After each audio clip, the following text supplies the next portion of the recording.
Another day of scorching triple-digit temperatures, including folks who can't find shelter from the heat. Especially for women locked up in the Perryville prison who have been talking with I-Team's Erica Stapleton directly about the unbearable conditions inside. Erica? Hey guys, yeah, Arizona's Department of Corrections, Rehabilitation and Reentry admitted some of their cooling systems failed when we hit that record high 118 degrees over the weekend. And the I-Team uncovered that there are problems with long-term plans to upgrade the systems. Hot temps outside mean hot temps inside for many women locked up at Perryville prison. The I-Team hearing from 8 women currently incarcerated there, all complaining about extreme heat, broken AC, inadequate swamp coolers, and some cells hitting more than 100 degrees. One woman calling cells concrete coffins. Another telling 12 News she had to be treated for heat exhaustion on Monday after she passed out. There's a range of heat-related injuries that can occur. The Arizona Department of Corrections admits that some of the AC systems and evaporative coolers or swamp coolers failed over the weekend, but stated they were also fixed over the weekend. In an email Monday night, a corrections spokesperson wrote that 2 units that house nearly 1,300 women only have the swamp coolers, not AC. And when temps go above 115 and it gets humid like it did this weekend, the spokesperson called conditions not optimal.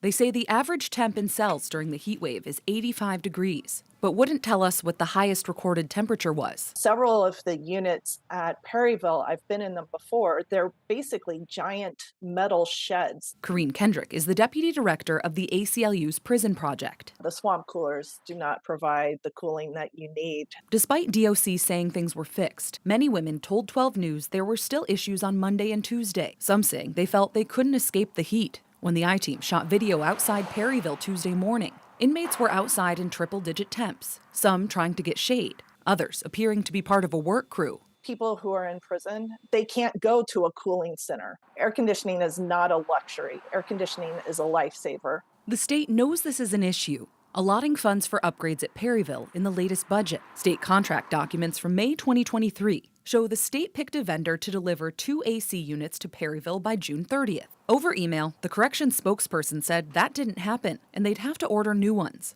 a project they expect to finish next year. But when I talked to the vendor's manager over the phone, he said that the units were delivered on June 5th and that the state paid for them. We circled back with DOC, but they haven't clarified anything.